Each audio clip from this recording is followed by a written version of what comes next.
شرفت يا جلال بيه. الله يشرف مقدارك يا عم بسيل. الله يخليك. اتفضل استريح. اتفضل.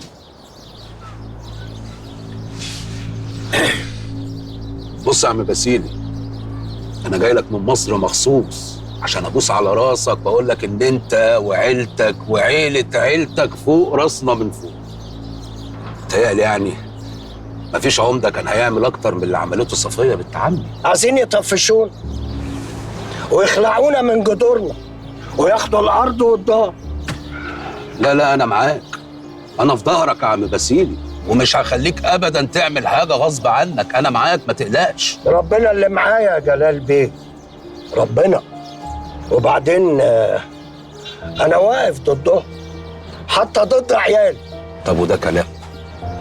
ده كلام برضه يا عم بسيلي. في حد في الدنيا يقف ضد عياله؟ ما هو كمال ابني لما شاف اللي حصل عاوز ياخدنا كلنا على كندا. وماله؟ انا لا، هو مايل دماغ امه ولطيف، لكن انا عندي قوي، عندي مع دياب ودواره ونجيده وكله.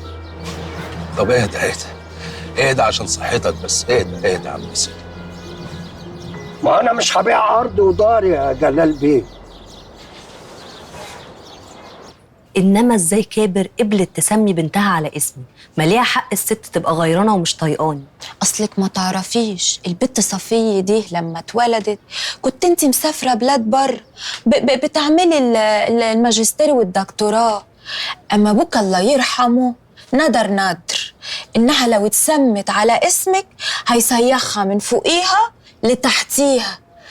ام حامد شبط في الندر وما صدق وقال لكابر ما يجوز انزل ندر عمي ابدا، هتتسمى صفيه يعني هتتسمى صفيه. رومانسي برضه حامد. يا اختي ده حنوح وقلبه سايفه.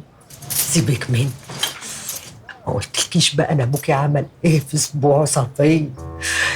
جاب الدهب كده وبقى يرمي كده وكده، وذبح الذبايح واكل الناس لحد اخر العزب، ودرغم وبنته كانوا هيفرقعوا من جنابه. وسماها صفيه وهي صفيه.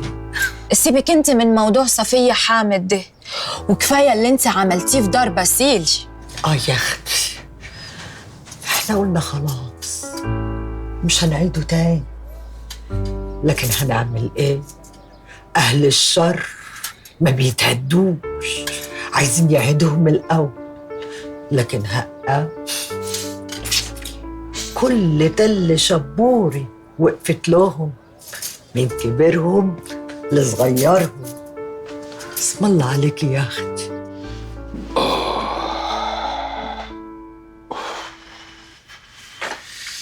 الحمد لله على السلامة يا جلال. الله يسلمك يا حبيبتي. انت شيكة كده ورايحة على فين؟ عندي ايفنت، لقيت نفسي جعانة قلت اطلب سوشي قبل ما اروح. اتأخرت ليه يا حبيبي؟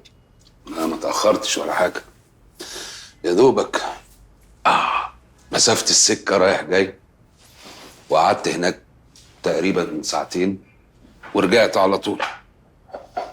كل يوم رايح جاي على البلد؟ ده انت كنت بتروح يوم الخميس، يوم الجمعة كنت بتبقى بتتغدى معانا. ما على يدك يا حبيبتي، اما كنتش اروح بنفسي ودادي في ده وطبطب على دي، المشاكل هناك مش هتخلص. ندمان يا جلال؟ على ايه؟ قصدك صفية؟ بالعكس، صفية عمرها ما خذلتني، هي بس ايقاعها اسرع من توقعاتي. بس ما تقلقيش، انا عامل حساب كل حاجة. جلال مش متعودة على مروحك ومجيك كتير كده. انا كمان مش متعود على ايفنتات ما اعرفش عنها حاجة.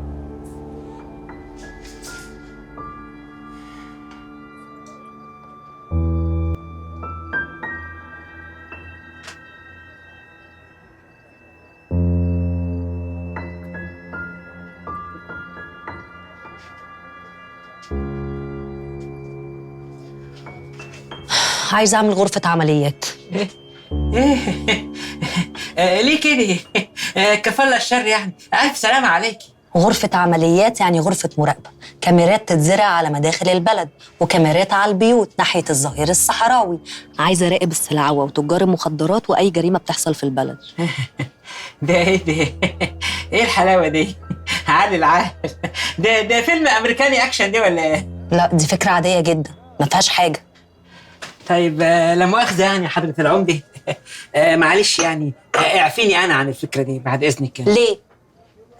ليه؟ لأن الكاميرات اللي أنت عاوزة تركبيها دي ممكن تجرح اللي رايح واللي جاي، و أصلها هتبقى راكبة يعني في الشوارع، يعني ما هياش راكبة في البيوت وكده يعني قدام البيوت. وبصراحة يعني عشان ما يتقالش يعني إن الدهايشة بقوا عمال عند الفوارسي. انا تهت منك، انت مش عايز الكاميرات تجرح خصوصيه الناس ولا هو حوار فوارسه ودهايشه؟ الصراحة يعني هو حوار فوارسة ودهشي. هي الكاميرات اللي هتراقب هتنفع مين؟ تالي شبورة كليه. يعني ده عمل فيه منفعة عامة لأطفال البلد وكبارها، ولازم يكون شراكة ما بين العوائل الكبيرة اللي في البلد ومتمول منهم. العوائل دي اللي هي مين؟ اللي هي الدهيشي والفوارسي. مظبوط، يعني حضرتك تتفضل تشتغل وتحمي الناس. ماشي، بس يعني لما احنا نركب الكاميرات دي ونزرعها، ما هي ممكن الناس تيجي تحصدها. يعني لازم يعني حد يقعد يراقبها وكده يعني. ما انت اكيد مش هتسيب الشغل ليك وتقعد تراقب الكاميرات.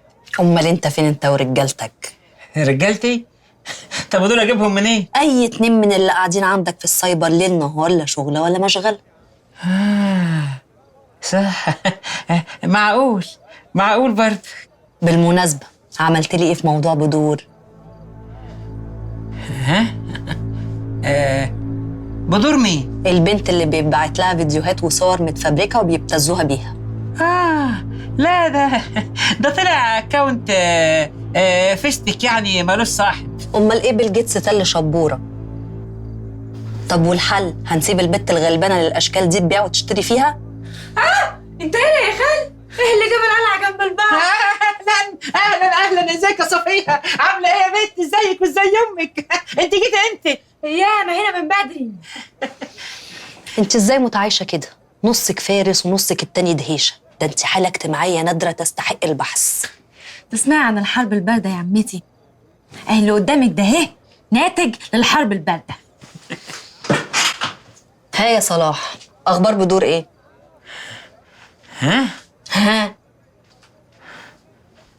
انا مش عارف انت شاغله بالك بحكايه البلد ليه.